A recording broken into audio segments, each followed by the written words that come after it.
Hello friends, welcome to my channel Kahani short में। आज की हमारी फिल्म है IC-814 जो कि बेस्ड है एक रियल लाइफ इंसिडेंट पे। फिल्म की शुरुआत होती है फ्लाइट की इमेज के साथ, जहां हमें बताया जाता है कि 24 दिसंबर 1999 को इंडियन एयरलाइंस की फ्लाइट IC-814 जो कि काठमांडू से दिल्ली आ रही थी, उसे 5 आतंकवादियों ने हाईजैक कर लिया था। पहला सवाल था, काठमांडू ही क्यों? ऐसा इसलिए क्योंकि नेपाल की सीमा भारत की सीमा से मिलती है और उस समय उसे पार करना बहुत ही आसान था। दूसरी बात यह कि नेपाल के एयरपोर्ट्स की सुरक्षा उतनी कड़ी नहीं हुआ करती थी। और तीसरा ये कि वहां से दिल्ली के लिए रेगुलर फ्लाइट्स रहती थी। फिर कहानी शुरू होती है काठमांडू से, जहां हम रॉ ऑफिसर राम को देखते हैं कि वो आईएसआई एजेंट हाशमी का पीछा कर रहा है। राम को पूरा यकीन था कि आईएसआई इंडिया के खिलाफ कुछ प्लान कर रहा है। एक मार्केट में हाशमी की कार रुकती है और वो कार से एक रेड कलर का बैग निकालकर एक आदमी को देता है। राम ये सब देख रहा होता है। कुछ दिन पहले उसने इनके रूम में एक माइक भी फिट किया था, जिसमें कुछ लोगों की आवाज रिकॉर्ड हुई थी। वो किसी प्लान के बारे में बात कर रहे थे और एक दूसरे को चीफ और डॉक्टर कहकर बुला रहे थे। उसमें एक नाम आता है अमजद। राम को यकीन था कि ये अमजद फारूकी है, एक हार्डकोर टेररिस्ट। राम ये सारी जानकारी अपने सीनियर चौहान को देता है, पर चौहान उसे इग्नोर कर देता है। राम ये जानकारी रॉ, आईबी और विदेश मंत्रालय को भी मेल करता है, पर उनकी उसकी बातों पे कोई ध्यान नहीं देता। फिर आता है हाईजैक का दिन। ये थे वो 5 हाईजैकर्स। पहला था चीफ यानी कि इब्राहिम, जो कि मसूद अजहर का भाई था। इसका बस कोड नेम चीफ था, असल में टीम को लीड कर रहा था डॉक्टर, मतलब कि अमजद फारूकी। बाकी के 3 होते हैं बर्गर यानी कि सनी अहमद काजी, भोला यानी कि मिस्त्री जहूर इब्राहिम और शंकर यानी कि शाकिर। फिर जहाज पे हम उसी लड़के को देखते हैं जिसे हाशमी ने बैग दिया था। वो उस लाल बैग को फ्लाइट में रख देता है। फिर वो पांचों आतंकवादी नकली आईडी और पासपोर्ट का इस्तेमाल करके जहाज पे चढ़ जाते हैं। राम उन्हें रोकने के लिए एयरपोर्ट अथॉरिटी से भी बात करता है और समझाने की कोशिश करता है, पर वो जहाज को रोकने से मना कर देते हैं। जैसे ही फ्लाइट नेपाल क्रॉस करके इंडिया में आती है, तो बर्गर उस लाल बैग में से पैकेट्स निकालकर शंकर और भोला को देता है। इधर बिजनेस क्लास में चीफ उस सूटकेस को निकालता है जो कि बोर्डिंग के वक्त हाशमी ने डॉक्टर को दिया था। थोड़ी देर में डॉक्टर और चीफ कॉकपिट में घुस जाते हैं और इधर बाकी के 3 आतंकवादी भी हथियार निकालकर प्लेन को हाईजैक कर लेते हैं। वो रेडियो पे बनारस एटीसी को बोलते हैं कि उन्होंने फ्लाइट हाईजैक कर ली है। बनारस एटीसी से ये खबर धीरे धीरे सब जगह फैल जाती है। थोड़ी देर में सबको इस हाईजैकिंग के बारे में पता चलता है। काबुल के सोर्सेस से पता चलता है कि ये हाईजैकिंग मसूद अजहर के लिए कराई गई है। मसूद अजहर वही है जिसने भारत में 2001 का पार्लियामेंट अटैक, 2008 का मुंबई अटैक, 2016 का पठानकोट और 2019 का पुलवामा अटैक कराया। 2019 में इसे यूएनएससी के द्वारा इंटरनेशनल टेररिस्ट घोषित कर दिया गया। आतंकवादी पहले तो इस प्लेन को डायरेक्ट काबुल लेकर जाना चाहते थे, पर उन्हें पता चलता है कि जहाज में तो इतना तेल ही नहीं है। इधर क्राइसिस ग्रुप की भी मीटिंग बुलाई जाती है, जहां पे आतंकवादियों से निपटने के बारे में सोच विचार होता है। इस वक्त तक जहाज ने दिल्ली के लिए उतरना शुरू नहीं किया था। फिर पता चलता है कि वो लोग तो जहाज को लाहौर की ओर लेकर जा रहे हैं, पर लाहौर एटीसी उन्हें परमिशन देने से मना कर देती है। अब एक ही जगह थी और वो थी अमृतसर। जैसे ही जहाज अमृतसर की तरफ मुड़ता है, क्राइसिस ग्रुप के सारे लोग रिलैक्स हो जाते हैं, क्योंकि उन्हें यकीन था कि अमृतसर में एनएसजी ऑपरेशन करके आतंकवादियों पे काबू पा लेगी। एनएसजी ऐसा पहले भी कर चुकी है। अप्रैल 1993 में भी एनएसजी ने अमृतसर में ही ऑपरेशन अश्वमेध करके इंडियन एयरलाइंस की फ्लाइट 427 को बचाया था। सारी तैयारियां हो जाती हैं, पर क्योंकि एनएसजी मानेसर में होती है, तो उसे अमृतसर पहुंचने में टाइम लगता है। आतंकवादी तेल भराने के लिए अमृतसर में उतरते हैं। तेल भराने में काफी देर होने लगती है। फ्रस्ट्रेशन में वो एक रुपेश नाम के आदमी, जिसका रियल नेम रुपिन कटियाल था, को गला काट देते हैं और दूसरे को जख्मी कर देते हैं। फिर ब्राउजर आ जाता है, पर जैसे ही कंट्रोल टावर कैप्टन से इंजन बंद करने को बोलता है, आतंकवादियों को शक होता है कि ब्राउजर में कमांडोज हैं और वो बिना तेल भरा ही कैप्टन को जहाज उड़ाने को बोलते हैं। एनएसजी के पहुंचने से पहले ही जहाज वहां से निकल जाता है। वो लाहौर की तरफ बढ़ते हैं, पर लाहौर एटीसी उन्हें लैंड करने की परमिशन नहीं देता है और रनवे की लाइट्स ऑफ कर दी जाती हैं। जहाज में तेल खत्म होने वाला ही था, तो कैप्टन उसे एक हाईवे पे लैंड करने के लिए मोड़ देते हैं। फिर विदेश मंत्री विजय भांजी, जिनका रियल नेम जसवंत सिंह था, की कोशिश के चलते लाहौर एटीसी परमिशन दे देता है और रनवे की लाइट्स को ऑन कर दिया जाता है। लाहौर में जब तेल भर जाता है तो कैप्टन आतंकवादियों से रिक्वेस्ट करते हैं कि वो दोनों जख्मी लोगों को यहीं छोड़ दें ताकि उनका इलाज हो सके। पर आतंकवादी दरवाजे खोलने को तैयार नहीं होते।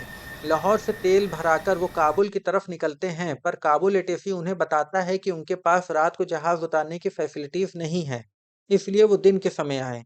उधर काठमांडू में राम आतंकवादियों से जुड़े लोगों को इंटेरोगेट करता है तो उसे किसी दूसरे लाल बैग के बारे में पता चलता है जिसमें 17 किलो आरडीएक्स है। उस बैग को अमजद ने खुद लगेज एरिया में रखाया था। इधर इतनी देर जहाज हवा में नहीं रह सकता था, इसलिए उसे कहीं लैंड करना था। तो फिर उसे दुबई ले जाया गया। वहां उसमें दोबारा से तेल भरा जाता है। जब जहाज में तेल भरा जा रहा था तो कैप्टन ने बड़ी ही चालाकी से कंट्रोल टावर को ये बता दिया कि एक इंसान की मौत हो गई है।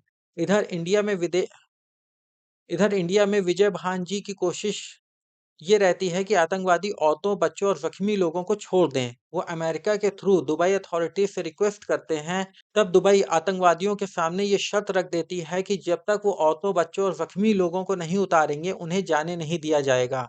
आतंकवादियों को मजबूरन उनकी बात माननी पड़ती है। वो औरतों और बच्चों को जाने देते हैं और रुपेश की डेड बॉडी को बाहर फेंक देते हैं। फिर जहाज काबुल की ओर निकल जाता है। रास्ते में आतंकवादी कैप्टन से कहते हैं कि जहाज को कंधार ले चले। उन दिनों अफगानिस्तान में तालिबान का शासन हुआ करता था और उनका लीडर था मुल्ला उमर। फिर एंट्री होती है अफगानिस्तान के विदेश मंत्री मुतवक्किल की। रियल नेम भी इनका यही था। कांदार पहुंचने पे वहां तालिबान गवर्नमेंट की तरफ से सभी यात्रियों को खाना पीना दिया जाता है। इधर इंडियन गवर्नमेंट आतंकवादियों से बात करने से मना कर देती है। इससे बौखलाकर आतंकवादी प्लेन को इंडिया की पार्लियामेंट में क्रैश करने का इरादा कर लेते हैं। वो कैप्टन को तैयारी करने को बोलते हैं। जहाज को रोकने के लिए कैप्टन को एक ही आइडिया आता है और वो था जेटिसन। जब जहाज में तेल भरा जा रहा था तभी कैप्टन जेटिसन कर देते हैं, जिससे प्लेन का सारा तेल बाहर गिर जाता है। फिर यूएन की तरफ से एक जर्नलिस्ट से भरा प्लेन भी वहां पहुंच जाता है और इधर इंडिया भी बातचीत के लिए तैयार हो जाता है। इंडिया से सीनियर ब्यूरोक्रेट्स का एक डेलीगेशन अफगानिस्तान भेजा जाता है। इस डेलीगेशन में मुकुल मोहन, रंजन मिश्रा, डीआरएस और अभिजीत रहते हैं। वो आतंकवादियों से बातचीत शुरू करते हैं। इधर प्लेन के अंदर टॉयलेट्स की बदबू से लोगों को काफी दिक्कत हो रही थी। इसके बाद टॉयलेट्स ब्लॉक हो जाते हैं। फिर कैप्टन लगेज एरिया में जाकर टॉयलेट्स की पाइपलाइन को सही कर देते हैं। शाम को आतंकवादी पहली बार अपनी डिमांड्स रखते हैं। शुरुआत में आतंकवादी $200 मिलियन, सज्जाद अफगानी की लाश और 35 टेररिस्ट मांगते हैं। काफी बातचीत होती है पर कोई नतीजा नहीं निकलता। इंडिया की तरफ से उन्हें ऑफर होता है मसूद प्लस 4 टेररिस्ट जिनको इंडिया चाहे, या मसूद प्लस 2 टेररिस्ट जिन्हें वो चाहें। टेररिस्ट की तरफ से कोई रिप्लाई नहीं आता। इसके बाद गुस्सा कर मुकुल मोहन मुतवक्किल से कहता है कि वो सिर्फ आधे घंटे के लिए अगर अपनी फोर्स हटा लें तो इंडिया अपने कमांडो से ऑपरेशन करा के बंधकों को छुड़ा ले। इस बात को लेकर वहां काफी टेंशन हो जाती है क्योंकि तालिबान अपनी जमीन पर किसी तरह का खून खराबा नहीं चाहता था। इसके बाद तालिबान वाले प्लेन को चारों तरफ से घेर लेते हैं। टेंशन बढ़ जाती है और बातचीत बंद हो जाती है। इधर इंडिया में भी टेररिस्ट को छोड़ने को लेकर काफी विवाद शुरू हो जाता है। अगले दिन मुल्ला उमर बिन लादेन और दूसरे मिलिटेंट्स के साथ मीटिंग करता है और वहां पे एक डिसीजन लिया जाता है। उसी शाम अभिजीत श्रीकांत के साथ, जो कि एक लोकल रॉ ऑफिसर होता है, बिन लादेन के अड्डे टर्नक फार्म्स पे जाता है। टर्नक फार्म्स वही जगह है जहां पर साल 1998 से 2001 तक ओसामा बिन लादेन का बेस था और अलकायदा का ट्रेनिंग कैंप। वहां से उन्हें बहुत सारी जानकारियां मिलती हैं। अगले सीन में इंडियन डेलीगेशन के सब लोग बात करते होते हैं जहां वो सब हाईजैकिंग का पूरा प्लॉट समझते हैं। दरअसल मसूद अजहर के बाप अल्लाह बख्श ने मसूद को छुड़ाने के लिए इलियास कश्मीरी से मदद मांगी थी। इलियास ने ये काम अमजद को दे दिया। दूसरा ये कि उसामा अल्लाह बख्श की बहुत इज्जत करता था, इसलिए अलकायदा भी इसमें इन्वॉल्व हुई। काठमांडू में अमजद ने आईएसआई की मदद मांगी और आईएसआई इस काम के लिए तैयार हो गई क्योंकि उन्हें भी रॉ द्वारा जनरल परवेज मुशर्रफ की गई फोन टैपिंग का बदला लेना था। फिर मसूद का भाई इब्राहिम फ्लाइट पे जाने की जिद पकड़ लेता है, इसलिए अमजद को भी फ्लाइट पे आना पड़ता है क्योंकि पूरी हाईजैकिंग की जिम्मेदारी उसी के सिर पे थी। आगे के कुछ सीन्स में हमें आतंकवादियों का एक मानवीय चेहरा दिखाया जाता है, जहां अमजद पायलट को सिगरेट ऑफर करता है, बरगल लोगों के साथ अंताक्षरी खेलता है और बाकी के आतंकवादी भी लोगों के साथ नरम पेश आते हैं। फिर मुतवक्किल आता है। वो कहता है कि वो मुल्ला उमर का पैगाम लाया है। वो चीफ से कहता है कि उसे अपने पैसों की डिमांड और सज्जाद अफगानी की लाश की डिमांड को हटाना होगा और वो बातचीत से मना नहीं कर सकता। अगर कोई नतीजा नहीं निकलता है तो तालिबान जहाज में तेल भरा देगा और आतंकवादी उसे जहां लेकर जाना चाहते हैं ले जा सकते हैं। इसके बाद बातचीत दोबारा शुरू होती है। इंडिया की तरफ से मसूद अजहर और उसके अलावा 4 टेररिस्ट का नाम लिया जाता है। आतंकवादी इसे मानने से इनकार कर देते हैं और बोलते हैं कि उन्हें मसूद अजहर, उमर सईद और मुश्ताक अहमद जरगर चाहिए। उमर सईद और जरगर का नाम सुनकर सब शौक हो जाते हैं क्योंकि ये दोनों बहुत ही खूंखार आतंकवादी थे। इन तीनों नामों पे काफी चर्चा होती है।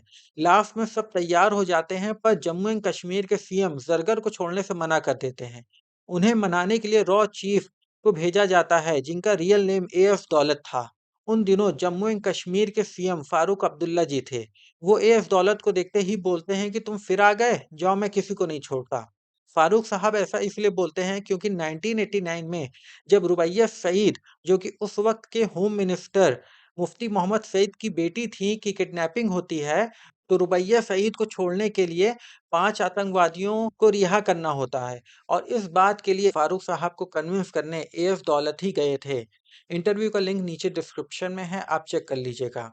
लास्ट में विदेश मंत्री कंदाहार जाते हैं और सारे भारतीय यात्रियों को लेकर वापस भारत आ जाते हैं और वो पांचों हाईजैकर्स मसूद, उमर और जरगर के साथ एक बस में बैठकर निकल जाते हैं।